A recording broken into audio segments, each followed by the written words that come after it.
Bonjour à tout le monde, bonjour à tous et toutes. On va commencer le webinaire. Je vois dans les commentaires, est-ce que vous m'entendez maintenant? Oui? OK, super. Donc, merci d'être présente et présent parmi nous aujourd'hui pour le webinaire sur la parentalité en situation de handicap, qui est un sujet qu'on aborde trop peu souvent. Donc, je m'appelle Janou Radia, je suis agente de défense collective des droits pour le dossier parentalité en situation de handicap à l'organisme Execo. Donc, je vais vous parler un peu plus tard de l'organisme. Puis, j'ai le plaisir aujourd'hui d'animer ce webinaire-là. Donc, avant de commencer, je voulais vous informer que la présentation va être enregistrée jusqu'à la période de questions. Puis, on a obtenu l'approbation des panélistes pour l'enregistrement. Donc, il est déjà commencé. Puis, quand ça sera la période de questions, on va l'éteindre. Alors, comme vous l'avez vu dans l'invitation, le but de la rencontre aujourd'hui, c'est de dévoiler les résultats d'un projet de recherche qui a été mené avec la clinique Parents Plus, l'organisme Execo et des chercheurs de l'Université de Montréal, puis aussi des chercheurs et chercheuses de l'Université de Sherbrooke. Donc, c'est un projet qui est financé par l'Office des personnes handicapées du Québec, l'OPHQ, et le Réseau provincial de recherche en adaptation-réadaptation, le REPAR. Donc, le projet, ça porte sur la perception des besoins et des services offerts pour les parents en situation de handicap selon différents groupes. Donc, les parents, les proches, les professionnels, les organismes communautaires, des chercheurs, chercheuses. Puis ensuite, il y a des parents aussi, là, comme je vous ai dit plus tôt, qui vont témoigner. Donc, pour la présentation, on peut passer au plan de la présentation. Donc, il y a Carolina Bottary, qui est professeure en ergothérapie, qui va faire le mot de bienvenue. Ensuite, on va vous présenter les conférencières et conférenciers, l'organisme Execo, la clinique Parents Plus qui ont contribué à cette recherche. Puis, on va vous présenter le projet de recherche avec les résultats dont on a parlé plus tôt. Puis ensuite, c'est là qu'il va y avoir la discussion avec les conférencières et conférenciers. Et évidemment, vous allez pouvoir poser les questions. Donc, je vais juste vous mentionner quelques petites règles avant de commencer. Comme vous avez pu remarquer, on voit seulement les caméras des panélistes et le son de tout le monde, de tous les spectateurs et spectatrices est coupé, ainsi que votre caméra. C'est pour faciliter vraiment l'interaction parce qu'il y a quand même beaucoup de personnes qui sont présentes parmi nous.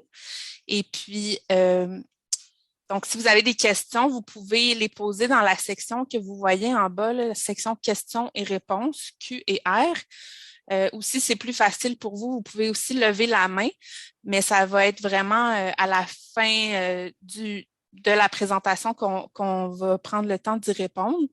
Puis, si vous avez des questions plus spécifiques et précises dans un cas particulier, on va vous inviter à vous adresser directement à la ressource appropriée. On va vous envoyer aussi des liens puis des contacts parce qu'étant donné le temps limité qu'on a aujourd'hui, on souhaite que le contenu qu'on vous apporte soit vraiment, puisse répondre à un plus grand nombre de personnes possible. Donc, on va vous répondre avec plaisir à des questions, des commentaires d'ordre général à la fin de la présentation. Alors, je vais maintenant passer la parole à Carolina Bottary, qui est professeure titulaire à l'École de réadaptation de l'Université de Montréal, pour le mot de bienvenue.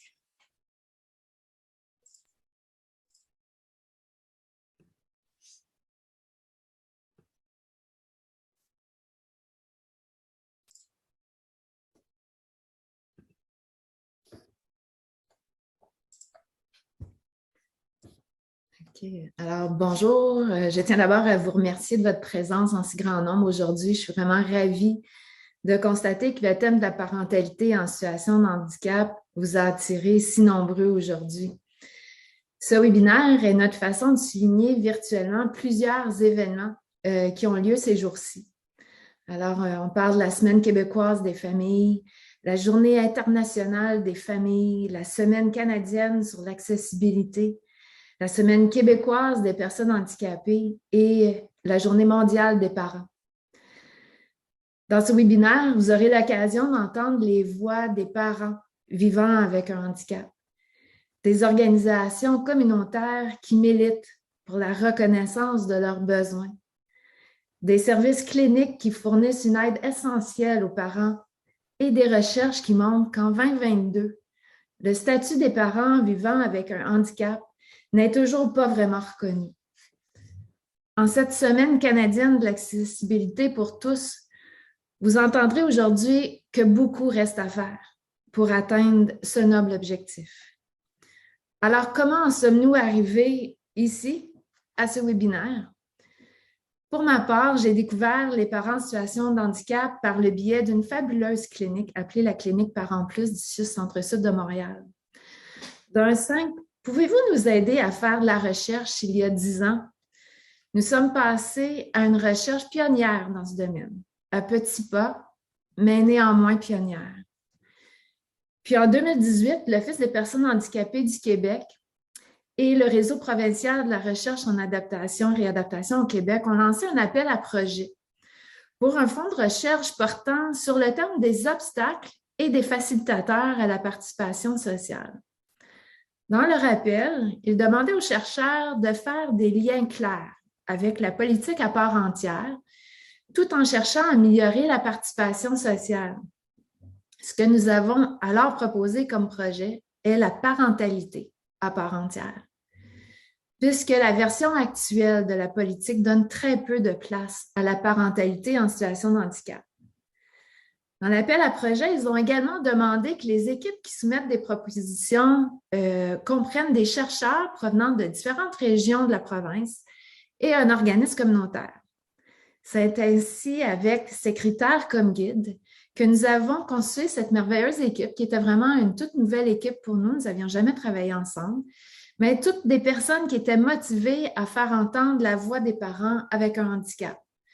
Donc, il y a moi-même, il y a le professeur Annie Carrier de l'Université de Sherbrooke, docteur Antoine Duquette, qui est membre du CRIR et au CHUM, professeur Cynthia Gagnon de l'Université de Sherbrooke, Evelina Pitouche, qui est candidate au doctorat au programme des sciences de la réadaptation à l'Université de Montréal, Marjorie Ounos, notre fière partenaire, Tiffany Cormier, ergothérapeute et qui a travaillé avec nous comme assistante de recherche, Rim Benlaga, aussi ergothérapeute, qui a travaillé avec nous comme assistante de recherche, Aïcha Dominique, qui est responsable de la clinique Parents Plus, Véronique Gilbert, coordonnatrice de la clinique Parents Plus, et Marie Turcotte de l'organisme Execo.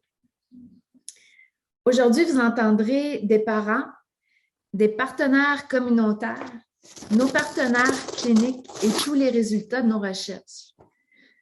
Je vous invite à écouter toutes ces personnes très attentivement, car les messages qu'elles souhaitent partager sont importants et doivent être non seulement entendus, mais aussi suivis d'actions concrètes pour changer les choses. Merci. Mais merci beaucoup pour votre implication dans ce projet-là et pour le mot de bienvenue aussi. Donc, maintenant, on va présenter les panélistes. Donc, leur vidéo s'ouvre peu à peu, vous allez voir. Alors, il y a d'abord Isabelle Boisvert. Merci d'être là. Louis-Éric Maillé, Simon Bénard et Marjorie Ounos aussi. Alors, merci de votre participation parmi nous. Je vais vous inviter à vous présenter brièvement, puis à nous dire aussi en 1 minute pourquoi vous avez accepté notre invitation aujourd'hui. Qu'est-ce qui fait que c'est important pour vous d'être présent à notre webinaire, présente, donc quand on vous a invité. Alors, on pourrait commencer. Je pense qu'il y a des... Oui. Ah, pardon. il y a Evelina aussi. C'est vrai, c'est important de préciser la présence de Evelina qui est là parmi nous. Donc, comme Carolina l'a si bien dit, ben, c'est celle qui a fait la recherche d'aujourd'hui. Elle va nous présenter aussi les résultats. Donc, elle est doctorante en sciences de la réadaptation et ergothérapeute. Puis, je pense qu'il y avait aussi des partenaires à remercier. Donc, je vais juste réactiver le son. Merci beaucoup, Janou. C'est un réel plaisir de participer à ce webinaire aujourd'hui. Je remercie tout le monde qui a accepté notre invitation. Tu m'as déjà très bien présenté, je t'en remercie. Je suis en effet candidate au doctorat à l'Université de Montréal et cette recherche a été effectuée au CRIR et à l'IUR-DPM. Je tenais effectivement à remercier tout le soutien financier que j'ai reçu, reconnaître tout le soutien financier que j'ai reçu dans le cadre de mon projet doctoral, mais également vous remercier mes très chers partenaires, donc Execo et la clinique Parents Plus, qui a permis de rendre ce doctorat possible. Donc, je passe maintenant la parole à nos prochains conférenciers invités. Merci. Merci beaucoup, oui. Donc, ça serait à ce moment-ci qu'on vous demanderait pourquoi vous avez accepté notre invitation aujourd'hui. Donc, on va commencer par Isabelle. Oui, ben, bonjour, ça me fait plaisir d'être avec vous aujourd'hui. J'ai accepté parce que ben, c'est vraiment important de parler de la réalité des mamans et des papas en situation de handicap. Une réalité à la fois particulière, à la fois une réalité compatible avec tous les parents. Personnellement, finalement, je suis maman monoparentale de 2 enfants. Un grand garçon qui aura bientôt 5 ans et une petite fille qui aura bientôt 2 ans. Voilà. Merci beaucoup. Merci pour cette présentation. On va revenir évidemment plus tard à vos parcours. Donc, Louis-Éric, est-ce que tu voudrais aussi te présenter brièvement et nous dire pourquoi tu as accepté notre invitation aujourd'hui? Oui, hello. Ouais, moi c'est Louis-Éric. Je suis tétraplégique depuis 8 ans suite à un accident de moto. Je suis papa de 2 petites filles, une de 4 ans, que c'est sa fête aujourd'hui, et une autre qui vient d'avoir 11 jours, tout nouveau, tout beau. Ça explique là, les cernes en dessous des yeux un petit peu. Moi, j'ai été en contact avec la clinique Parents Plus avant même de sortir de la réhabilitation, étant donné que j'allais emménager chez mon frère qui avait un petit bébé. Je voulais l'aider le plus possible. Puis là, par la suite, je suis retourné avec la clinique Parents Plus pour ma fille de 4 ans. Et je suis retourné une troisième fois là, pour ma dernière. Donc, je suis un client routinier. Et étant donné que j'ai tellement eu de bons services, soutien, support avec la clinique Parents Plus, là, pour moi, c'est important là, de partager mon expérience à qui veut bien l'entendre et ceci est une bonne méthode pour le faire. Super, bien merci. On va avoir effectivement l'occasion d'en entendre plus et bonne fête à ta petite fille Ouais, elle est de bien 4 ans contente. aujourd'hui. Donc, on pourrait passer à notre prochain conférencier invité qui est Simon. Si tu veux te présenter brièvement et nous dire qu'est-ce qui t'a motivé à accepter aujourd'hui notre invitation. Bonjour, moi c'est Simon. Je suis papa de 2 garçons. J'ai eu un accident en 2012 et qui m'a rendu paraplégique. Mon premier coco avait déjà 2 ans à mon accident et mon plus jeune avait 7 jours. Puis la raison pourquoi je suis ici aujourd'hui, parce que je pense que c'est vraiment important de parler des côtés positifs, des côtés négatifs, puis que si ça peut faciliter le processus pour certaines autres personnes, ben ça va être ma façon de remettre pour les autres. Super, bien, merci beaucoup pour ta présence aussi. Puis notre dernière conférencière invitée, c'est Marjorie Onos. Bonjour tout le monde. Il y a 10 ans, j'ai eu un accident de voiture. Je suis devenue paraplégique. C'est d'ailleurs là où j'ai rencontré Simon en réadaptation. Mon fils avait 16 mois et j'étais son seul parent. Et moi, ça faisait déjà 15 ans que je faisais de la recherche et de la clinique en tant que psychologue, chercheur et aussi gestionnaire auprès de parents qui ont une déficience intellectuelle. Alors, j'avais déjà à cœur de promouvoir que la parentalité à part entière existe, peu importe nos circonstances physiques, cognitives ou au niveau de la santé mentale et tout ça. Alors, c'est comme si ça m'a donné un deuxième souffle pour dire que la parentalité, il faut en parler, il faut qu'on le reconnaisse. Alors, moi, je suis très excitée d'être ici, puis j'ai bien hâte à écouter tout le monde. Merci beaucoup d'être là. Bien, merci beaucoup, puis merci à toi aussi pour ton apport dans tout ça.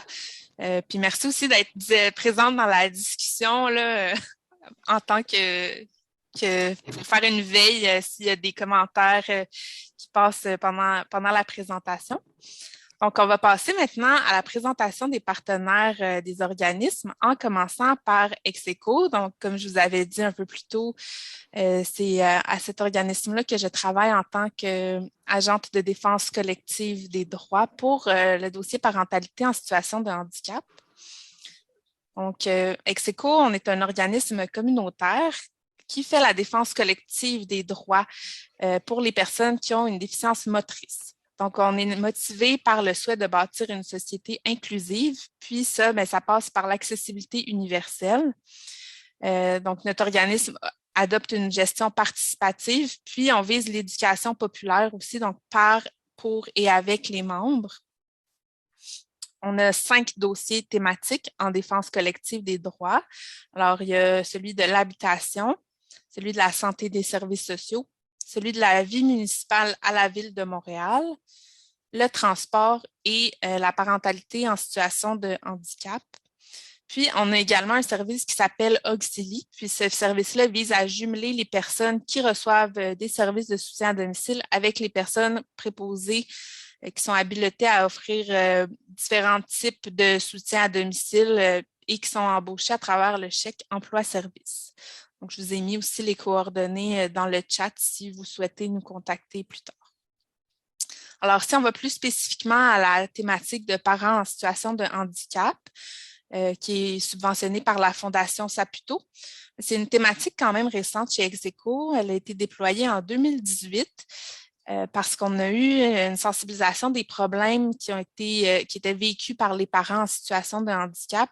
Puis, il y a un comité qui a été créé. Donc, c'est ce qui a permis de faire des discussions autour des difficultés, de l'accès aux services de santé, des perceptions sociales et du transport. Puis, c'est ça qui a soulevé le désir de se mobiliser particulièrement par rapport aux parents en situation de handicap. Donc, je vais vous parler dans les prochaines diapositives des actions qu'on a effectuées au sein de cette thématique-là depuis qu'elle est mise sur pied. Alors, on a participé à des projets de recherche qui ont été déposés, entre autres s'attaquer aux injustices reproductives avec la Fédération québécoise du planning des naissances. Puis, Execo s'impliquait pour parler spécifiquement des grossesses en situation de handicap et de tout ce qui peut se rattacher aux problèmes, aux barrières liées à ça. On s'implique aussi dans un projet identification des facilitateurs et des barrières dans le transport adapté chez les parents en situation de handicap. Donc, c'est un projet qu'on a lancé l'an dernier. Ensuite, on pourra aussi éventuellement faire partie d'un projet de recherche sur la sensibilisation du personnel médical à travers le Canada, encore une fois pour les parents en situation de handicap. Puis, bien sûr, on est impliqué dans la recherche qui fait l'objet de la présentation aujourd'hui, dont Evelina va vous partager les résultats un peu plus loin.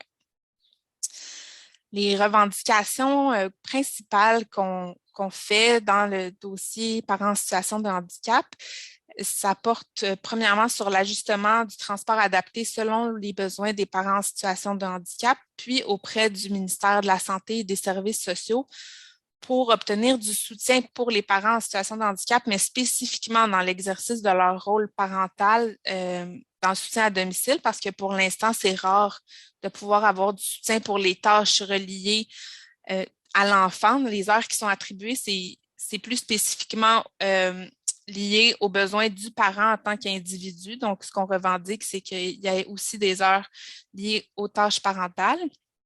Puis, on fait aussi partie d'un comité de patientes partenaires avec le CHUM qui vise à mieux adapter, avec l'aide d'expérience des mamans en situation de handicap, tout ce qui est en lien avec l'accouchement, le suivi de grossesse, tout ça, là, vraiment pour que ça soit plus adapté. Puis, on a rédigé des mémoires en 2019 qui ont été présentées respectivement à la Commission spéciale sur les droits des enfants et de la protection de la jeunesse, suite au constat que la DPJ ne tient pas compte des réalités des parents en situation de handicap dans les évaluations qui sont faites. Donc, on ne tient pas compte des différentes adaptations qui peuvent être faites. Puis, aussi, on a fait un mémoire à la consultation publique sur la réforme du droit de la famille pour que la parentalité en situation de handicap soit reconnue dans cette réforme-là. Parce que, comme on a dit à plusieurs reprises, c'est un sujet auquel la population en général ne pense même pas. Donc, on a également participé à la conception de la trousse Tous parents avec l'Association québécoise des personnes de petite taille. Puis, cette trousse-là comprend des capsules vidéo et un guide sur la parentalité en situation de handicap.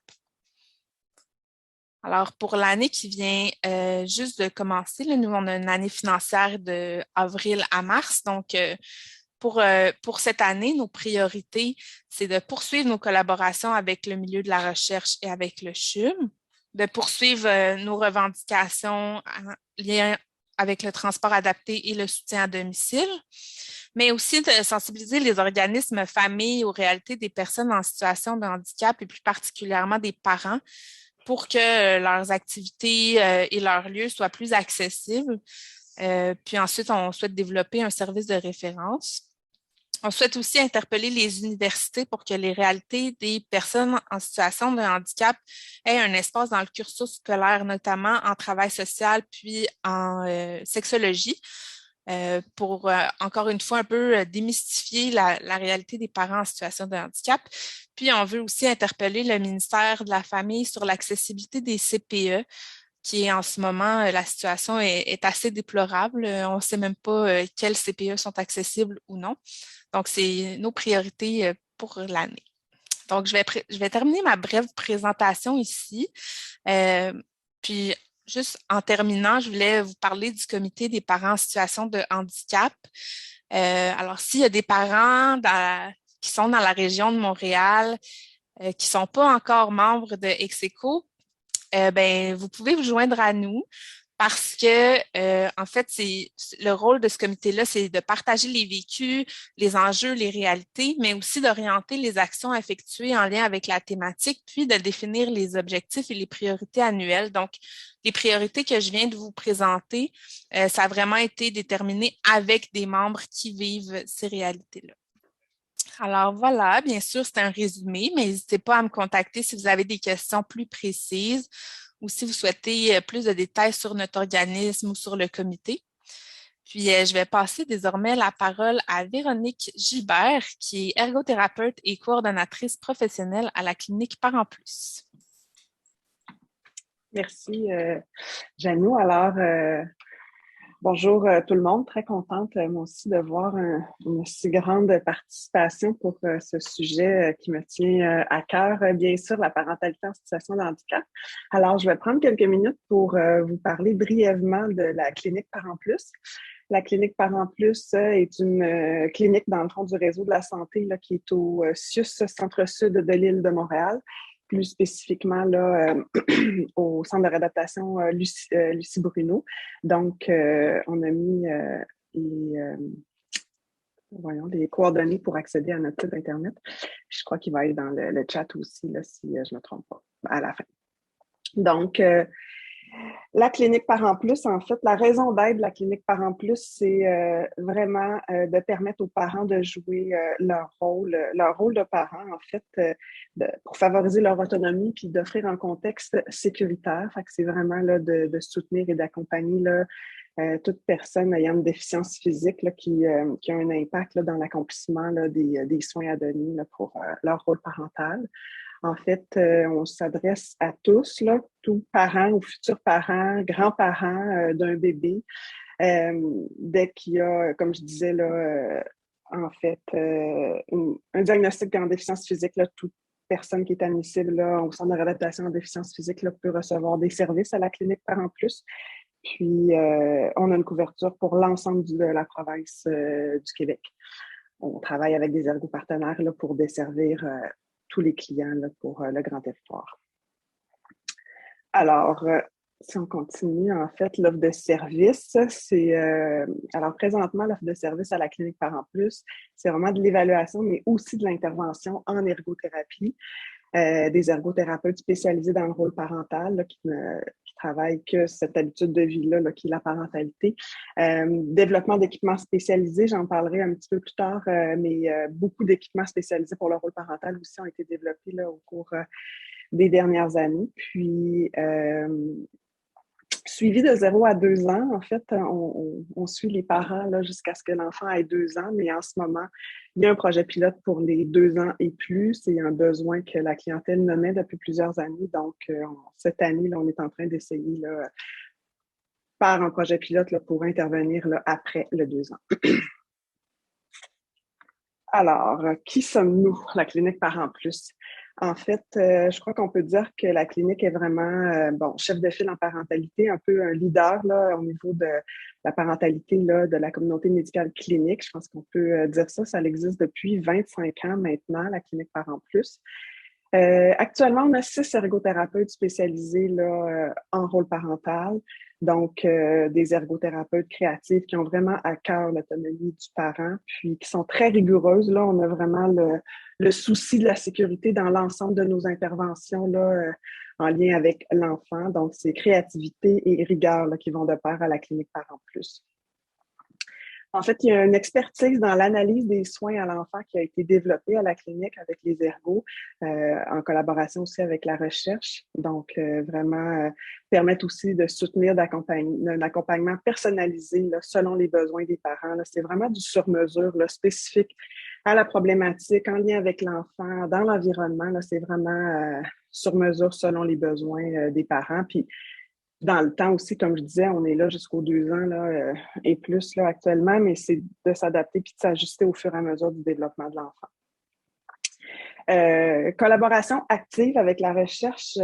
Madame Bottary m'a parlé au début, là, depuis près de 10 ans. Hein, je crois qu'on a une très belle collaboration clinique recherche, on peut dire unique, très prolifique aussi. Puis, justement, le webinaire d'aujourd'hui, là, c'est c'est le fruit de cette belle collaboration-là. C'est une des choses qu'on travaille ensemble. Donc, voilà, ça fait le tour de ce que je voulais vous parler. J'ai peu de temps, j'essaie d'aller vite. Puis, comment la clinique Parents Plus peut aider? En fait, comme je disais, les ergothérapeutes, là, il va vraiment avoir de l'évaluation personnalisée des besoins des parents spécifiques à chaque situation.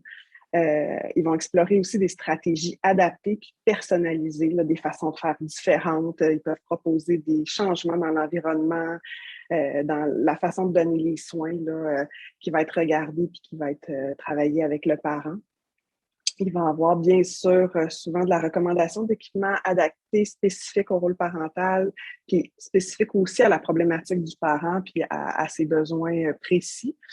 Puis, je n'ai parlé brièvement, là, mais pour desservir l'ensemble de la province de Québec, on doit travailler en partenariat avec des ergopartenaires. Donc, on avait le souci d'offrir un service qui était la même qualité puis donner pas mal la même offre de service à l'ensemble du Québec. Donc, on travaille là, depuis plusieurs années toujours avec un ergopartenaire, que ce soit au CLSC, au CRDP, on a de la clinique privée, mais vraiment, c'est comme une extension un petit peu, puis l'ergo sur place peut faire les visites à domicile puis à travailler en équipe avec l'ergothérapeute spécialisé de la clinique Parents Plus. Depuis printemps 2022, donc tout près, on a une nouvelle offre de service qui s'est ajoutée, qui est les groupes à la clinique Parents Plus. Donc, on a commencé avec le groupe accueil, puis va s'en suivre là, dans le courant de l'année et la suivante, là, des groupes plus d'intervention et aussi de soutien. Puis, on est en démarche actuellement, démarche en cours pour bonifier l'offre de service. Là. J'ai parlé tout à l'heure qu'on écoutait aussi là, les parents, ce qu'ils nommaient et tout ce qu'on entendait sur le plus de 2 ans, mais il y a aussi sur augmenter l'offre de service avec l'ajout d'autres professions à la clinique Parents Plus. Donc, c'est en cours en ce moment, là, les démarches en lien avec cet ajout-là pour bonifier l'offre de service à la clinique Parents Plus. Donc, brièvement, je tenais juste à imager un peu, là, on parle d'équipements spécialisés, là, qu'est-ce que ça peut ressembler. Donc, je vous invite à aller consulter le répertoire. Les ergos de la Clinique Parents Plus ont travaillé à développer un répertoire des aides techniques de l'ensemble de ces équipements-là qui ont été faits sur mesure au cours des dernières années. Puis, il y a aussi des vidéos là, de chacun des équipements qu'on peut voir comment l'utiliser. Donc, que ce soit pour les soins au lit, un lit adapté, comment on déplace l'enfant quand il se tient la tête, il ne se tient pas la tête, le tronc. On a vraiment plein d'équipements spécialisés là, pour l'ensemble des soins là, qui ont été développés. On voit notre lit là, comme au début, on voit aussi notre coussin voyageur là, à droite du lit. Le parc adapté, on voit un équipement aussi là, sur la première ligne pour changer la couche, là, pour retenir l'enfant qui ne veut pas toujours se faire changer de couche. On a un Moïse, on a une desserte qu'on appelle pour déplacer l'enfant dépendamment de l'âge. Et bien sûr, un bain adapté là, pour diminuer là, l'ensemble des difficultés reliées à cette tâche qui est le bain. Je pense que j'ai plus une minute, donc j'avance les mots avant que Janie me le dise. Donc, je vous invite à aller consulter sur le répertoire les vidéos et tout là, pour en savoir plus. Puis, on a mis aussi les coordonnées pour la clinique là, si vous avez peu importe quelle question. Donc, merci de votre écoute. Puis, je cède la parole à Evelina. Hein, je crois que c'est Evelina, moi, qui me suit. Donc, ben, merci beaucoup pour ta présentation. C'est vrai que c'est peu de temps, mais ça va laisser les gens aller te consulter pour plus de détails. Donc, on passe maintenant à la présentation des résultats de la recherche. Donc, vous allez voir qu'il y a déjà des questions qui vous viennent et on voit que c'est déjà dans le chat, mais je vous encourage vivement à les mettre aussi dans la section questions-réponses qui est prévue à cet effet-là parce que probablement qu'il y en a beaucoup qui vont vous venir durant la présentation. Donc, ça va être plus simple pour nous dans la section questions-réponses. Merci. Merci beaucoup, Janou, et aux autres conférenciers et conférencières invités d'avoir pris la parole jusqu'ici. Donc, comme il a été mentionné plus tôt, les résultats qui seront partagés aujourd'hui s'inscrivent dans le cadre de mon doctorat en sciences de la réadaptation à l'Université de Montréal sous la direction de professeure Carolina Bottary. Il s'agit d'un projet de recherche qui a été approuvé par le comité d'éthique du CRIR et le CRIR, c'est le Centre de recherche interdisciplinaire en réadaptation du Montréal métropolitain. Pour s'introduire au sujet du jour, soit la parentalité en situation de handicap, notre équipe tenait à vous rappeler qu'être parent est un droit qui touche plusieurs personnes en situation de handicap, mais qui est toutefois souvent oublié. En effet, c'est un droit qui est reconnu par l'article 23 de la Convention relative aux droits des personnes handicapées de l'Organisation des Nations unies, une convention que le Canada a ratifiée en 2010.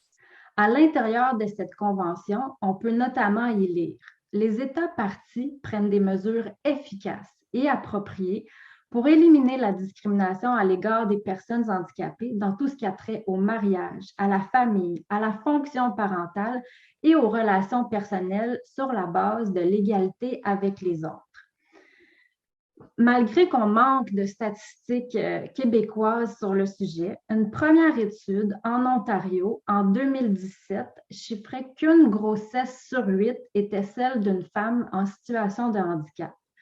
Une grossesse sur 8, ça représente 13% de toutes les grossesses. Donc, alors qu'on pense encore à tort que la parentalité en situation de handicap est un phénomène rarissime, cette première étude ontarienne démontre le contraire. Et c'est un droit qui touche plusieurs personnes, mais qui est toutefois souvent oublié.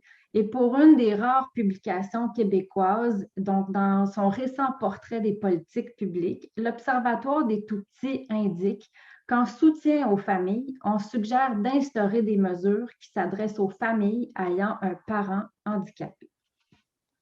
C'est donc dans ce cadre-là que notre projet s'inscrit et nous avons identifié 3 objectifs de recherche qui sont interreliés. Notre projet, à nous, s'intéressait particulièrement à la petite enfance, soit la période 0-5 ans de l'enfant. Notre premier objectif était donc d'explorer les besoins des parents ayant une déficience physique et des enfants d'âge préscolaire, d'explorer les services et les ressources qui leur étaient disponibles et finalement d'explorer les solutions pour optimiser les services et les ressources et finalement répondre ou mieux répondre à leurs besoins. Pour recueillir différents points de vue et expériences vécues, on s'est intéressé à 5 groupes différents qui constituent nos participants de recherche, soit des parents, des proches ou leurs conjoints, des cliniciens en réadaptation, des organisateurs communautaires et des chercheurs. Dans le cadre de ce projet-ci, nous avons recruté des parents qui avaient particulièrement une déficience neurologique, c'est-à-dire une condition diagnostiquée qui peut affecter le cerveau, la moelle épinière ou les nerfs. Et dans le cadre de notre projet, tous les participants ont donné leur consentement pour participer et leur confidentialité a été préservée. Pour nous permettre de répondre à nos objectifs de recherche, nous avons réalisé une méthodologie dite une recherche qualitative exploratoire.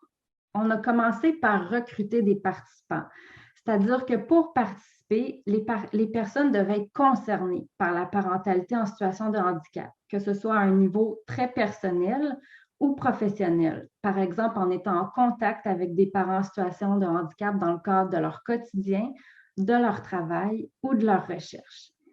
Les participants de notre projet ont été recrutés au moyen de lettres d'information, de courriels d'invitation, de réseaux sociaux et de bouche à oreille.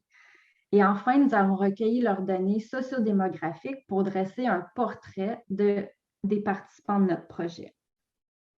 Nous avons ensuite réalisé des groupes de discussion focalisés qui réunissaient des personnes qui partageaient une réalité commune, c'est-à-dire un groupe de parents, un groupe de proches, un groupe de cliniciens, etc. Chaque groupe était constitué de 5 à 8 participants chacun, durait environ 1h30, était enregistré et animé par moi-même et une co-animatrice, soit Marjorie, qui est ici présente. Nous comptions aussi sur la présence d'un ou d'une observatrice qui notait les points clés durant le groupe et qui s'assurait que les propos du groupe ont été bien entendus et résumés. Enfin, lorsque les participants étaient intéressés de participer à notre projet, mais que ce n'était pas possible de participer en un groupe, des entrevues individuelles ont aussi été proposées et une compensation financière a été offerte aux participants. Tous les groupes et les entrevues ont ensuite été réécoutés et retranscrits intégralement pour avoir une vue d'ensemble de toutes nos données recueillies. Notre équipe s'est affairée à dégager les thèmes communs qui sont ressortis de l'ensemble de nos données à l'aide de ce qu'on appelle une analyse thématique des données. Et pour ce faire, on a eu presque autant de plaisir que le petit garçon en bas à droite pour analyser nos données et faire ressortir les thèmes communs.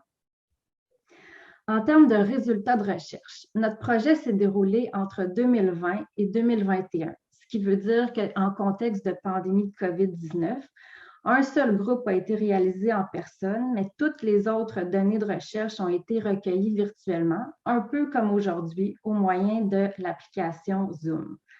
Au total, ce sont 35 personnes participants que nous avons interrogées, soit 8 parents en situation de handicap, 5 proches qui étaient en fait leurs conjoints-conjointes et donc aussi parents eux-mêmes, 8 cliniciens en réadaptation, 7 organisateurs communautaires et 7 chercheurs. À noter que les parents en situation de handicap avaient différentes conditions, dont environ le tiers étaient neuromusculaires ou progressives. La majorité des parents interrogés avaient 2 enfants, avaient leur situation de handicap avant la naissance de leur dernier enfant et utilisaient une aide à la mobilité au quotidien. D'autres parents sont devenus en situation de handicap après un accident ou une condition qui a été diagnostiquée à l'âge adulte. Au total, ce sont près de 13 heures d'enregistrement que nous avons recueillis et rigoureusement analysés. Nous avons identifié 5 thèmes comme étant importants à travers nos 5 groupes de participants. Et dans les diapositives qui suivent, je vais tenter d'illustrer chacun des thèmes à partir de propos particulièrement évocateurs formulés par l'un de nos participants.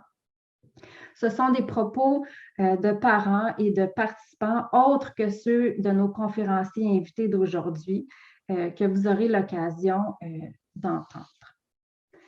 Le premier thème de notre recherche est intitulé comme suit, soit l'importance de reconnaître socialement la parentalité en situation de handicap et de sensibiliser le public.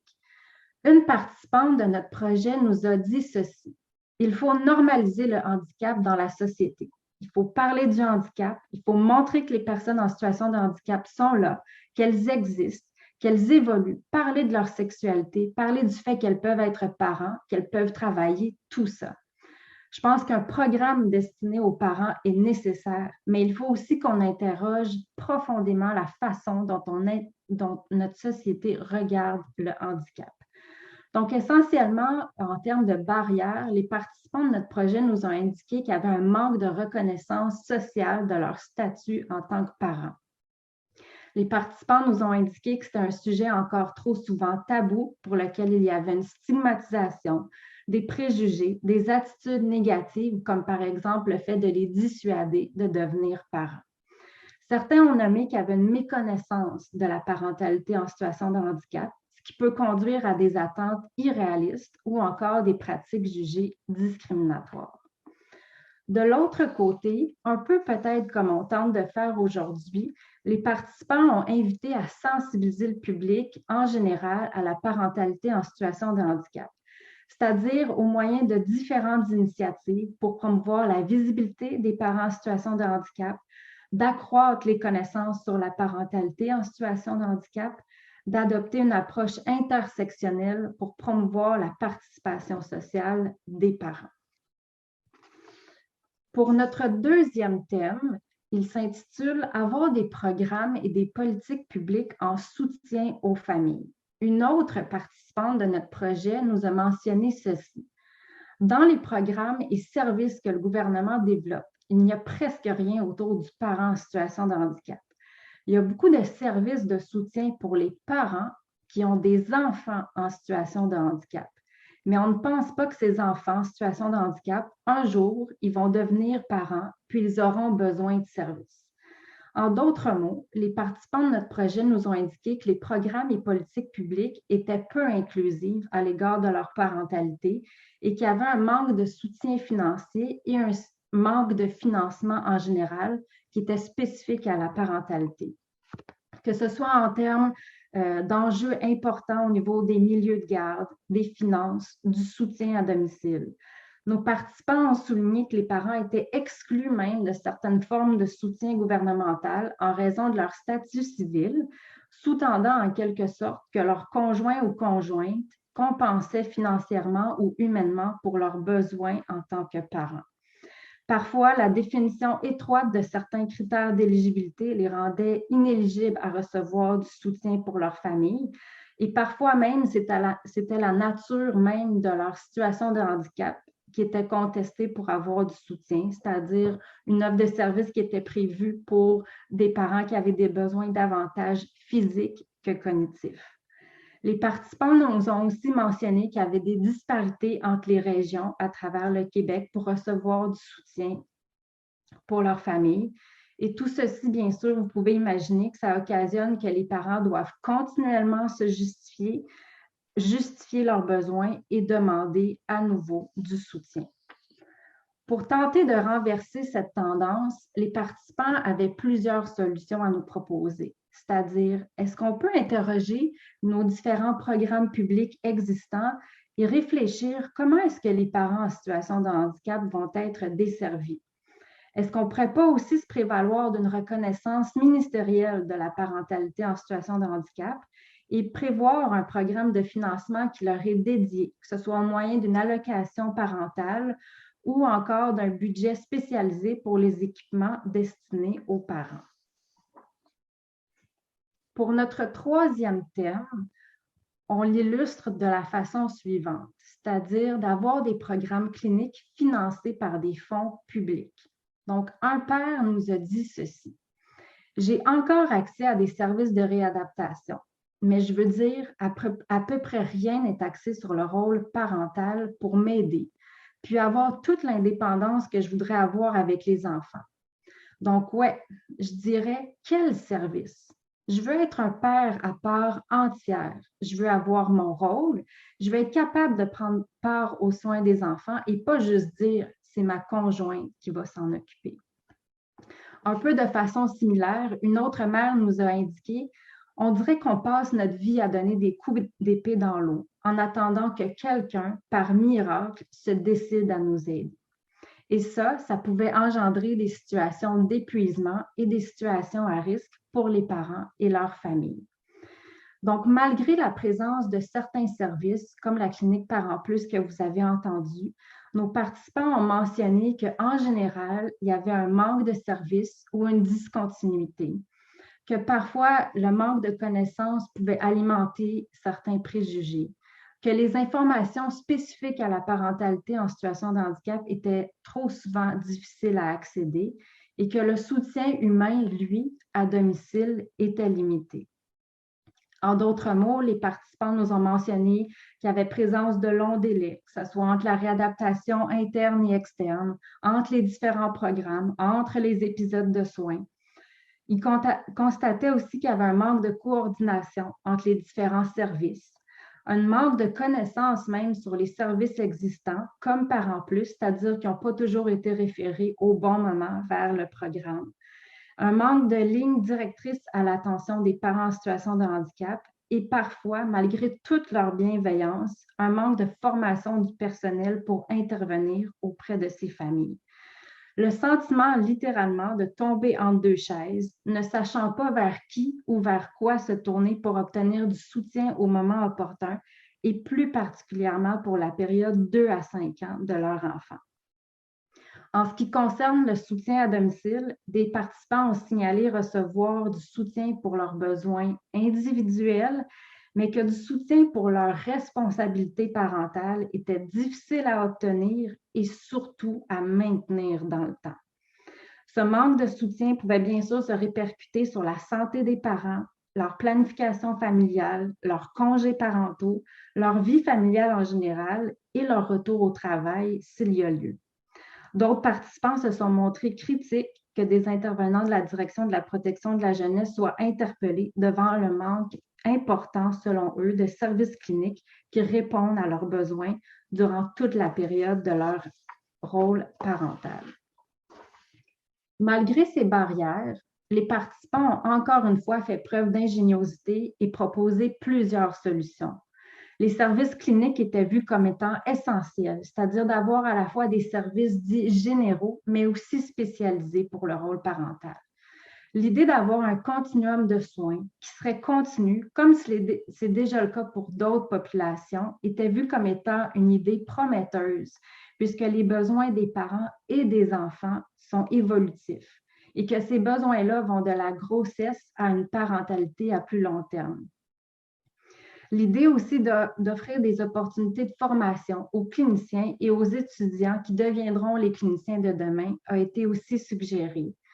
L'idée de revoir certains programmes ou certains critères d'accès et de prévoir une offre de service, notamment pour les parents qui rencontrent des barrières géographiques.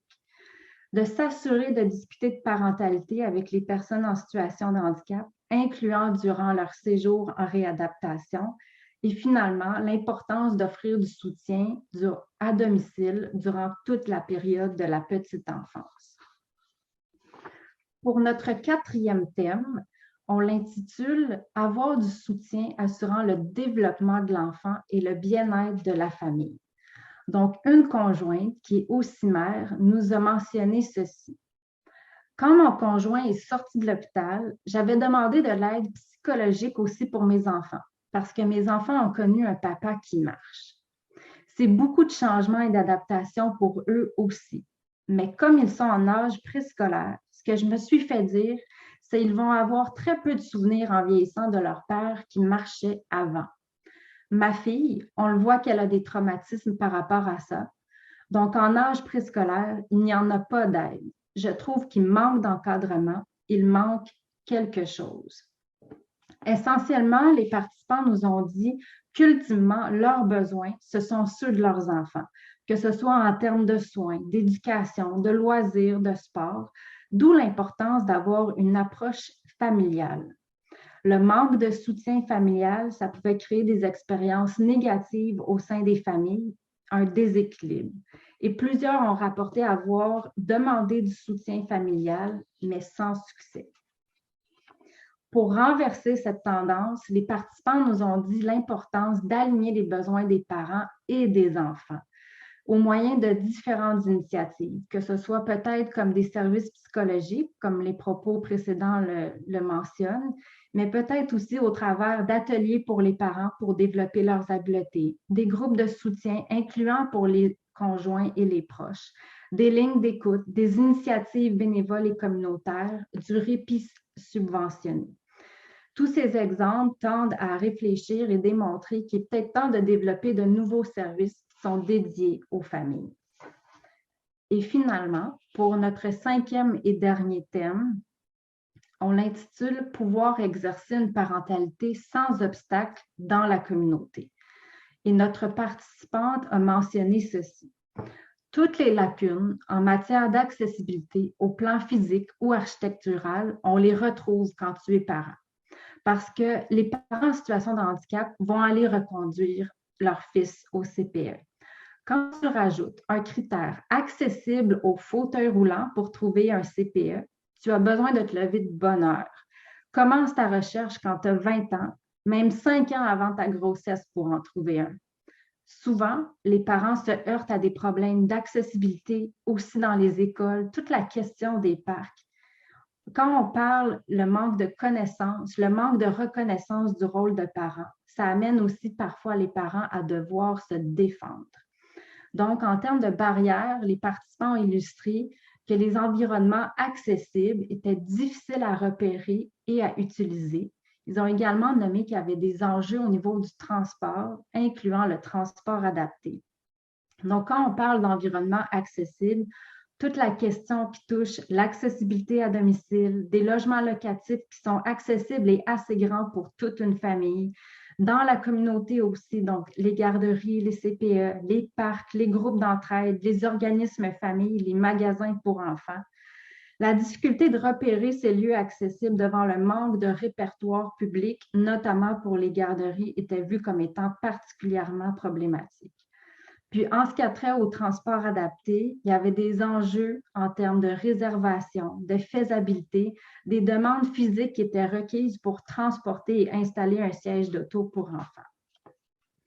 Finalement, en termes de solutions, les participants ont évoqué l'importance de rendre les services accessibles pour les parents, peut-être au moyen d'avoir certaines listes, par exemple, de garderies accessibles, de prévoir une flotte de sièges d'auto, d'offrir une aide humaine dans le transport adapté pour la famille, la possibilité de réserver un transport adapté pour un trajet aller-retour, par exemple, entre le domicile et la garderie, ou encore en cas d'urgence avec son enfant.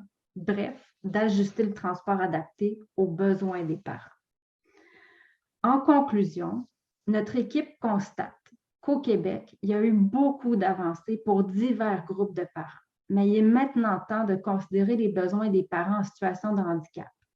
Comme vous avez pu l'entendre, il y a des besoins criants, non répondus, qui touchent notamment la santé, la famille, l'éducation et le transport des familles où il y a un parent en situation de handicap, et qu'il est maintenant temps de mettre en place des actions concertées pour que l'ensemble des besoins soient répondus. Bien sûr, notre équipe va être disponible pour répondre à vos questions et interagir avec vous. Mais pour les personnes qui désirent en savoir plus, nous espérons prochainement que les résultats de notre projet de recherche seront publiés sous la forme d'un article scientifique. Je vous remercie infiniment de votre attention et on est maintenant prêt à passer à notre panel de discussion. Merci beaucoup.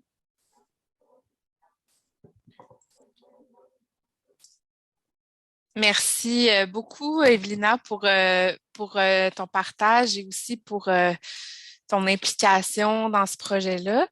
Donc, c'est vraiment intéressant comment c'est complet, là, tout ce que tu nous as présenté, c'est éclairant.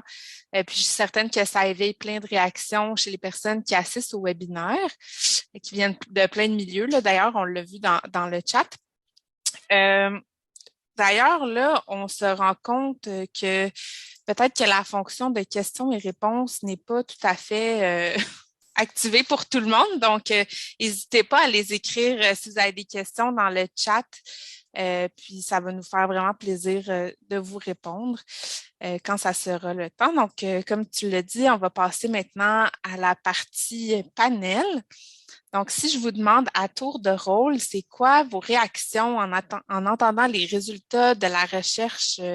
C'est quoi que vous diriez? Ça a été quoi vos réflexions ou vos questionnements? Ou est-ce que vous êtes reconnu dans les résultats de cette recherche-là?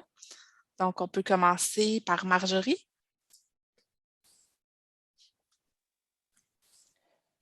Bien, c'est sûr que moi, ça m'a interpellée beaucoup. En plus de ça, j'ai eu l'opportunité et le grand bonheur de faire partie des groupes. Donc, j'ai pu entendre tout ce que les parents disaient de vive voix. Moi, ma situation, je suis devenue parent en situation de handicap, donc après avoir déjà été maman. Le transport adapté, ça s'appelait grand-maman et grand-papa parce que je trouvais que c'était pas très adapté d'utiliser celui qui était public. Alors, j'ai eu la chance d'avoir des parents qui m'amenaient un peu partout puis qui amenaient aussi Thomas partout. Puis pour ce qui est des services, ben Thomas avait presque 2 ans quand j'ai eu mon accident, ce qui fait que par en plus, j'ai eu un peu d'aide et puis après, je me suis retrouvée dans un vide.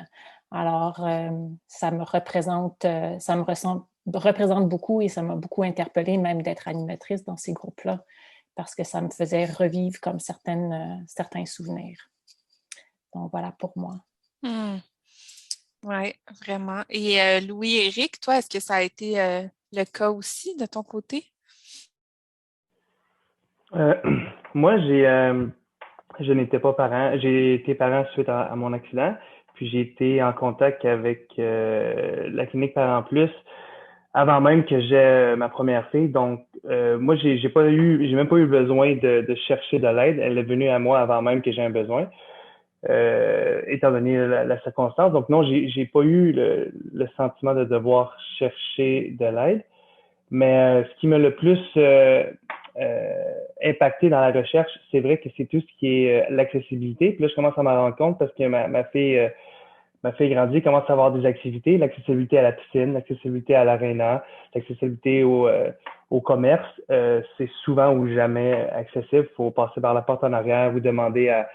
Je suis chanceux, là, je suis pas lourd, donc j'y arrive à passer par-dessus une ou 2 marches, mais tout ce qui est l'accessibilité au service, la garderie, j'ai une trentaine de garderies à 1 km² proche de chez moi, puis j'en ai pris une à 1,2 parce que c'était la seule qui était accessible en chaise roulante. Donc ça, pour moi, je dirais que ça me touche beaucoup, tout ce qui est accessible. Puis on s'en rend compte quand on voyage.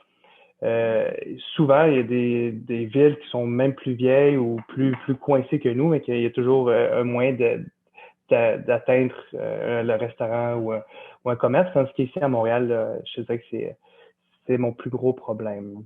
Puis ça me touche beaucoup. Ouais. Oui, effectivement, les problèmes d'accessibilité, c'est vrai que c'est majeur, puis c'est pas réfléchi, là. Donc, c'est pour ça, entre autres, que c'est important d'en parler. Isabelle, toi, quelles ont été tes premières réactions quand tu as entendu les résultats de la recherche? Moi, en tout cas, ça parlait beaucoup de ma réalité à moi, en tant que nana sans handicap, on a mis plein de choses que tout le monde a vécu. En fait, le reste d'avoir vécu, les 3 quarts des choses qui ont été nommées, on nous plus, c'est plus intime à la maison. Quand le projet de mon premier bébé était industrialisé, puis je connaissais juste la clinique Parents Plus. Puis j'ai fait un service de cette clinique-là. Par contre, j'ai été rapidement face à mes propres limites. C'est-à-dire que je pensais vraiment que je suis une femme qui fonce, je suis une femme qui a l'habitude de dépasser toutes ses limites. Mais là, j'ai réalisé rapidement que même avec les victimes de Parents Plus, j'avais des limites qui restaient. Donc, avec mon fils, avec mon premier, j'ai vraiment vécu de multiples deuils au niveau de ma parentalité, au niveau de qu'est-ce que je devais donner comme tâche à d'autres personnes que moi, dans lequel moi je me disais que j'allais pouvoir tout faire. Maintenant, dès là, mon fils a 4 ans et demi, 3 quarts, ma fille elle a bientôt 12 ans. Ce que j'ai vécu, c'est des hauts et des bas. Ce que je dirais, c'est que, effectivement, au niveau de la société, on existe pratiquement pas. J'ai eu des gros soucis avec les transports adaptés, des chicanes même avec les transports adaptés. Ce que je réalise à compte, c'est que peut-être que je n'aurais pas pensé comme ça, mais ce que je réalise, c'est que plus l'enfant vieillit, plus je peux l'accompagner en tant que mère. Donc là, mon fils qui a bientôt 5 ans, on peut enfin prendre pas adopter seul, lui et moi. Enfin, parce qu'il peut enfin embarquer avec juste un petit verre dans le coin, sans l'aide du chauffeur, de façon autonome, en écoutant maman. Il peut assez être autonome pour aider maman lors de nos ou de nos journées. Bref, pour finir, c'est ce que je trouve, c'est que des fois, je peux m'encourager en me disant que la petite garçon, c'est juste 4 ans environ, parce que je suis plus limitée dans mon rôle parental. En même temps, ce que je trouve lourd un peu, c'est qu'effectivement, on aurait besoin d'encore plus de soutien dans notre quotidien. Ouais. Ben, merci pour ton partage. C'est intéressant ce que tu dis. Puis tu dis que tu t'es reconnu dans la recherche aussi. Fait qu'on va pouvoir approfondir un peu plus tard sur les obstacles que vous rencontrez au quotidien, tout ça. Puis toi, Simon, est-ce que quand tu as vu les résultats, quand tu as pris connaissance des résultats de la recherche qu'Evelina a présentée, est-ce que toi aussi tu t'es reconnu au même titre qu'Isabelle et que Marjorie? Ouais, bien sûr, il y a beaucoup de points qui j'ai accroché sur les écoles. J'ai beaucoup de difficultés, là, des rencontres de parents. Souvent, il y a un petit espace pour les notes, puis je prenais le soin de mentionner parents fauteuil roulant, puis c'était pas fait. Moi, dans ma région, les secrétariats sont même pas adaptés, là. Ils ont des marches pour aller au secrétariat. Donc, si un retard ou quelque chose, là, je peux même pas y aller. Fait que ça, je me suis reconnu là-dedans. J'ai aussi, moi, mes garçons, je les ai eus avant mon accident. Donc, j'ai dû faire ma réadaptation avec des jeunes enfants. Moi, j'ai trouvé ça vraiment difficile, là. Les 2 premières années, tu as comme beaucoup de travail à faire sur toi-même avant de pouvoir montrer l'exemple. Ça a été ma difficulté à moi. J'ai aussi eu l'aide de Parents Plus. Ça m'a aidé surtout à devenir autonome là, parce que j'ai eu l'adaptation de mon véhicule plus rapidement, à repasser mon permis de conduire, ça m'a aidé vraiment. Les accessoires comme la bassinette adaptée, ça a été un gros plus pour moi. Les moins, c'est que le reste du système n'a pas suivi. Ça n'a donné pas d'agent payeur. Ça a été long avant d'adapter mon domicile.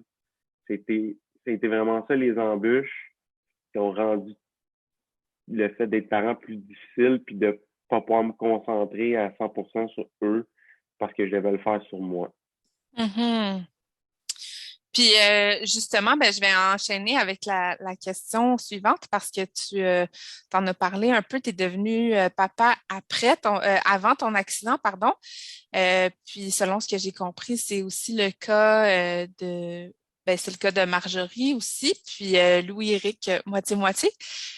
Isabelle, toi, tu as toujours été parent en situation de handicap. Est-ce que vous voulez nous parler, on va commencer par toi, Simon, de votre parcours pour devenir parent? Comment ça s'est fait, ou parent en situation de handicap plutôt, comment ça s'est fait, la transition? vos C'est idées ça, de moi, devenir parent? moi, c'est ça, en fait, là, mon plus jeune, mon plus vieux, en fait, il avait déjà 2 ans quand j'ai eu mon accident. Puis mon deuxième avait 7 jours, j'ai eu mon accident 7 jours après. Fait que, comme il disait tantôt, au premier, on ne sait pas à quoi s'attendre. Au deuxième, on pense qu'on a planifié puis on sait où est-ce qu'on s'en va. Puis pas du tout, là. L'accident arrive, puis ça a été, j'ai pas vraiment profité de la première année de vie de mon plus jeune parce que, comme je dis, il y avait trop de travail sur moi-même à faire avant de. Ça a été difficile. J'ai- c'est ça. Puis, mais aujourd'hui, c'est différent, là.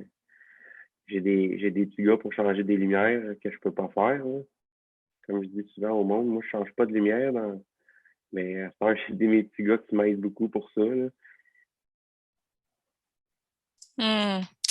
Oui. Puis, Louis-Éric, on peut enchaîner avec toi sur ton parcours pour devenir papa? En fait, nous, on a utilisé la méthode in vitro. Puis, ça, ce que moi j'ai trouvé difficile là-dessus, c'est que ça a imposé beaucoup d'étapes à la conjointe et pas sur moi. Fait, dans le fond, là, mon accident a eu un impact, pas sur moi, mais sur ma conjointe. Et ça, j'ai trouvé ça plus difficile à accepter parce que tout ce qui est sur moi, je peux l'endurer, étant donné que c'est sur moi l'accident, mais quand ça l'impact la conjointe, ça, j'ai trouvé ça très difficile là, de devoir passer sur des cycles de piqûres, puis de rendez-vous, puis ça c'était très, très demandant là, comme procédure là, sur elle. Mais sinon, on a passé à travers, puis ça a fonctionné, donc on est bien content là. Ben, super, c'est le fun de voir aussi quand il y a des. C'est récompensant de voir les succès à la fin, malgré les embûches. Ouais. Marjorie, est-ce que tu voulais nous partager un peu ton parcours? Oui, alors moi, j'étais femme très indépendante, donc j'ai décidé de faire un enfant seul par insémination. Et moi aussi, un peu comme Simon, je m'attendais tellement pas à ça. Moi, je voyais ma vie de maman qui allait se dérouler sans embûches ou disons des petites embûches qu'on a l'habitude d'avoir quand on est parent. Et puis, je me suis retrouvée dans un accident de voiture, donc ma vie a comme basculé. Puis comme Simon, les premières années ont été vraiment difficiles parce que je voyais pas trop tu sais, j'en profitais pas. C'était vraiment comme difficile, mais ce que ça a fait, je pense, c'est dans notre famille, surtout entre Thomas et moi, on se dit souvent qu'on est très créatif. On utilise beaucoup d'ingénuité parce que on fait face à des obstacles. Puis comme on veut partager des choses, des activités ensemble, mais il faut toujours comme se dire bien, comment est-ce qu'on va le faire. Donc nous, on est toujours dans la recherche de solutions. On a pris un petit peu peut-être l'attitude de toutes les ergothérapeutes qu'on a eues dans notre famille qui nous ont aidés à ce niveau-là. Et puis, ma sœur a eu 4 enfants. Elle en avait déjà 2 quand j'ai eu mon accident. Elle a eu 2 autres. Et le dernier, je peux dire que j'ai vraiment comme profité. J'ai pu voir qu'est-ce que ça aurait été si j'avais eu le temps de faire ma réadaptation, puis après de devenir maman. Puis j'ai vu comment c'était tellement possible et puis qu'il y a tellement de belles ressources qu'on peut mettre en place. Peut-être pas les services y manquent, mais les ressources ou les façons de faire sont évidemment possibles. Puis ça m'a fait chaud au cœur de pouvoir vivre ça avec mon neveu. Ben c'est intéressant puis c'est inspirant de t'entendre sur les stratégies que tu as utilisées pour passer au-dessus de cette épreuve-là, puis aussi de voir à quel point les enfants aussi s'adaptent aux parents. Donc, merci pour ton partage. Puis Isabelle, est-ce que tu voulais nous parler de ton parcours pour devenir maman? D'accord.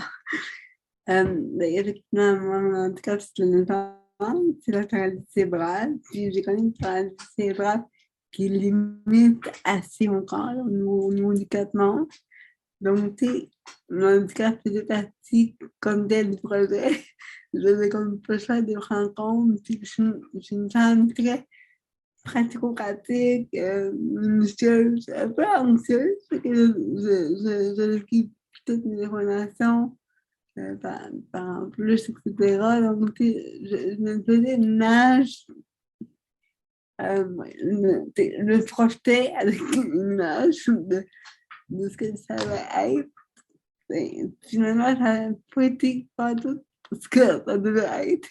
Parce que, comme je dis, j'ai dû me confronter à beaucoup de deuil en lien avec mes capacités physiques de construire un enfant de 0 à, je dirais, 3 ans, avec des situations, tu sais, quand l'enfant est tout petit, puis qu'il ne bouge pas, je peux être prendre en poids, très vite, moi j'ai des enfants très, très actifs, donc très vite, l'enfant voulait juste bouger, voilà. Puis, la toute deuxième, je ne sais pas si vous l'avez fait par choix, la toute deuxième, c'était une magnifique surprise qui n'était pas prévue par d'autres. La deuxième m'a invité à me pitcher dans l'aventure forte d'une première aventure, mais en même temps, avec tout ce que ça représente, d'être une deuxième fois maman. Donc, la deuxième, voilà, fait que voilà, fait que la deuxième est comme peu de questionnement, c'est juste comme bon, ok, alors. Mais bref, avec le recul, je dirais que on ne peut pas prendre des années pour se pratiquer ou pour être sûr d'être une bonne maman, c'est pas ça. On devient juste maman, on le découvre, on le devient peu à peu. Voilà. Ben, c'est intéressant. Puis aussi, ce que ça m'éveille, c'est à quel point les parcours sont diversifiés. Tu sais, tous vos témoignages, c'est des parcours diversifiés. Puis même toi, Isabelle, tu as eu deux grossesses de façon super différente. Donc, ça me fait penser aussi que les besoins sont tout autant diversifiés. Justement, est-ce que vous trouvez qu'il y a des besoins qui manquent? Est-ce qu'il y a des besoins qui ne sont pas répondus, les plus criants? Est-ce que, Isabelle, tu peux commencer? Oui, mais peut-être que je peux commencer. À ma première grossesse, j'ai eu 40 plus, comme tu sais, qui m'ont beaucoup aidé avec le matériel, avec des rendez-vous pour voir un peu physiquement comment avoir soin de mes enfants, puis comment communiquer avec eux, des règles, étant donné que je ne suis pas capable de physiquement imposer quelque chose comme des règles, comment assurer la sécurité, etc. Par contre, ce qui est intéressant, ce que je découvre en fait, ce que j'ai pu partager, c'est que soit on œuvre en silo, on va très peu de santé mentale, avec l'organisme qui est uniquement au niveau de la réadaptation, moins au niveau de la santé mentale. Puis on n'ouvre peut-être pas assez sur les discussions sur la santé mentale des mamans et des papas en situation de handicap. Donc, à la deuxième concept, j'ai eu la chance d'être suivie maintenant par une équipe multidisciplinaire où j'ai eu non seulement pour faire en plus à l'externe, mais aussi de l'aide au niveau plus psychologique, travail social, de l'aide d'organismes que je connaissais grâce à mes premières expériences, de l'aide de la garderie que j'avais déjà grâce à mon fils, qu'elle ait offert une place pour ma fille. Donc, on dirait que la deuxième expérience a été plus douce, Parce que, j'étais capable de nommer mes besoins, non seulement en lien avec mon handicap, mais en lien avec ma santé mentale, mais aussi parce que je connaissais les services. J'ai goûté ces problèmes-là qui pourraient un peu défaire les silos, puis aller plus en profondeur pour vraiment comme cerner tous les besoins des parents sans handicap. Oui, c'est intéressant ce que tu dis, tout à fait. C'est vrai que on sent souvent qu'il y a besoin de plus de concertation puis de collaboration autour des services. Est-ce que il y en a d'autres parmi vous à main levée qui souhaitaient réagir sur les besoins ou qui voyaient d'autres besoins aussi? Marjorie? Ben, pour moi, c'est Louis-Éric en a parlé un petit peu, comme quand il parlait des écoles et tout ça. Moi, je rajouterais les parcs d'enfants. Tu sais, pouvoir aller l'amener dans le parc, là, le sable, c'est pas super pour des roues. Puis de toute manière, le sable, il y a toujours comme une petite marche, fait que j'aurais jamais été capable de remonter seule. Donc ça a été définitivement quelque chose dans les besoins. Mais dans les besoins aussi, puis je pense que ça a été mentionné dans le chat, tout ce qui est au niveau des soutiens psychologiques. Mon fils a eu 6 mois où il a arrêté de parler suite à mon accident. Il a attendu finalement à reprendre la parole quand je suis revenue à la maison. Et puis, sinon, ben, il y a eu de l'anxiété beaucoup qui s'est développée, surtout de l'anxiété de séparation. Fait qu'il était collé à moi pendant des années. Puis ça, c'était quelque chose qu'on n'avait pas. Puis tout ce qui est comme la gestion des comportements. Donc, Thomas avait presque 2 ans. Tous les équipements physiques, j'en avais pas vraiment besoin. C'était pas ça mon besoin. C'était tout le côté psychologique, gérer les comportements de Thomas, parce que le 2, 3, 4, 5 ans a été vraiment pénible là, au niveau des comportements. Donc, c'est là où j'aurais eu besoin d'aide. Même si je suis psychologue, je n'étais pas psychologue de mon fils, alors j'aurais eu besoin d'aide de quelqu'un de supplémentaire. Oui, effectivement, quand tu vis la situation, puis quand tu as une expertise, c'est pas la même chose, hein. Ben, merci pour ton partage. Est-ce qu'il y avait d'autres réactions parmi nos panélistes à propos des besoins? Sinon, on passerait à notre dernière question. Moi, je vais y aller. Simon, oui. Je vais rajouter aussi là, sur l'aide psychologique.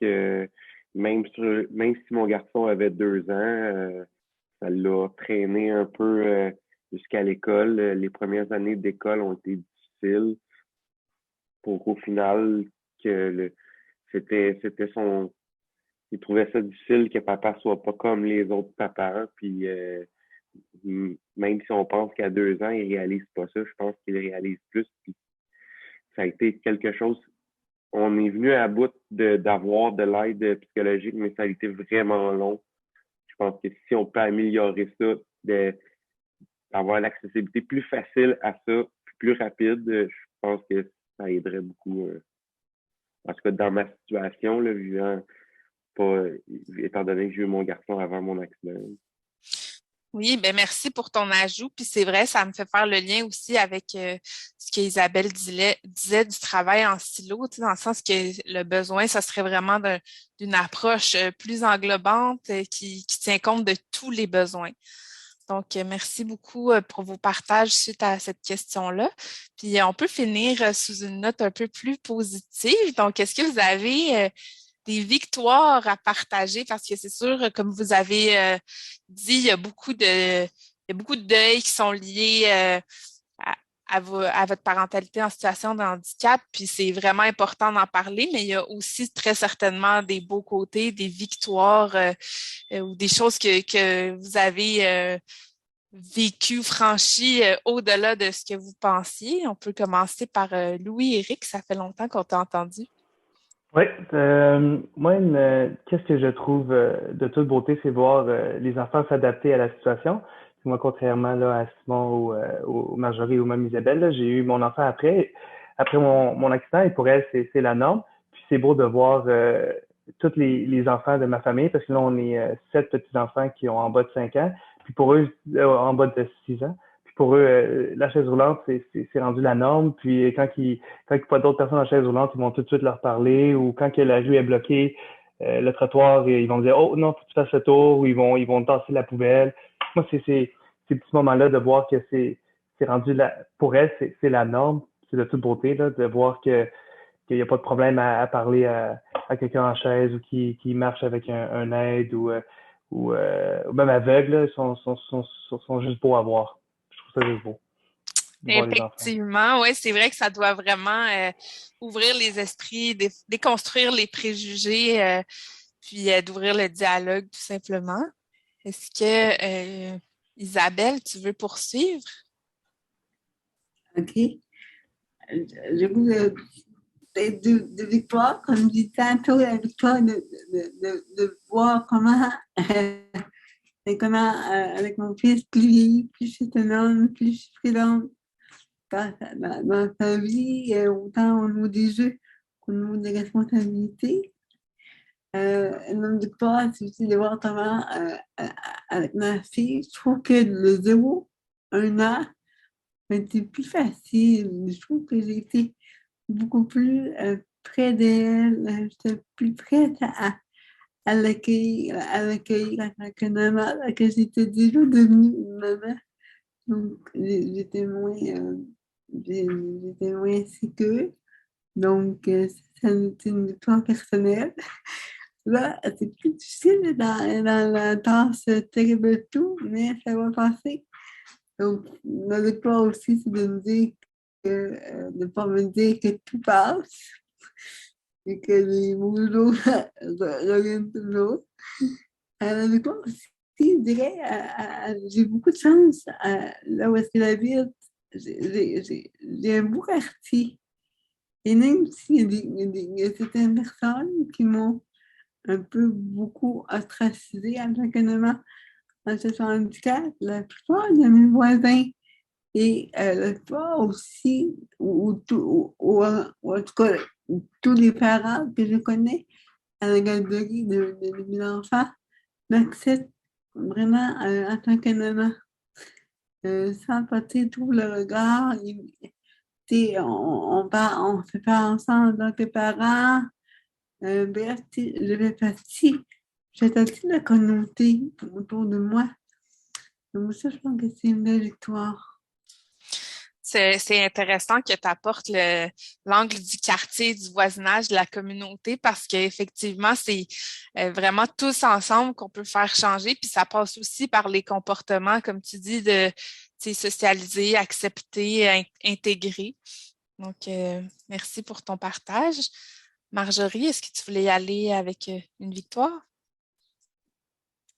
Et moi, la victoire, je résonne en fait avec Louis-Éric et Isabelle, mais la victoire que je vais partager, c'est aujourd'hui. Je trouve qu'aujourd'hui, c'est une super belle victoire d'avoir un webinaire où on en parle avec autant de personnes qui sont intéressées puis qui sont autour, puis qu'on se retrouve finalement avec des gens qui travaillent dans les organismes communautaires, des gens qui travaillent dans les organismes publics, des parents eux-mêmes. Puis je pense que c'est une belle victoire, puis il faut en avoir plus de victoires comme celle-ci pour que la réalité soit connue, pour qu'ensuite de ça, on puisse adapter les choses. Puis sinon, je vais partager, on parlait comme de comment les enfants s'adaptent. Mon fils a comme 3 ans, il joue au Lego, là, puis lui, il a démonté ses voitures préférées, puis il a fait toutes sortes de chaises roulantes en Lego. Donc, juste pour dire que pour lui, ça faisait partie de sa réalité, puis il s'est arrangé pour que ça fasse partie aussi de ses jeux et que ce soit bien représenté. Donc, ça aussi, c'est une belle petite victoire. Oui, c'est vraiment, c'est super touchant ce que tu nous partages aujourd'hui. Et merci de nous amener dans ton quotidien comme ça. Puis Simon, est-ce que tu voulais terminer le panel en parlant d'une petite victoire? Puis ensuite, on passera à la partie questions-réponses, pardon. Oui, bien sûr. Ben, moi, en fait, les gens me disent toujours mon Dieu, tes gars sont bien débrouillards. Ben, moi, je pense que ça fait partie, c'est justement parce qu'ils ont dû vivre une situation qui sont devenus plus autonomes rapidement. Ça a été plus difficile, mais tu vois, je vais dire comme Louis-Éric, ils s'adaptent tellement rapidement, les enfants, à cette situation-là, qu'aujourd'hui, ben, c'est ça. Je pense qu'aujourd'hui, avec eux, ma vie est plus facile que sans eux parce qu'ils m'aident tellement maintenant là, à 10 puis 12 ans que ça serait difficile sans eux. Ah, merci. Merci vraiment à toutes et tous, tous nos panélistes pour vos partages. Alors, au nom de notre équipe de recherche, nous aimerions sincèrement vous remercier de votre écoute et vous inviter à communiquer avec nous si vous avez des commentaires ou des questions au sujet de notre projet de recherche ou de notre présentation. Merci beaucoup.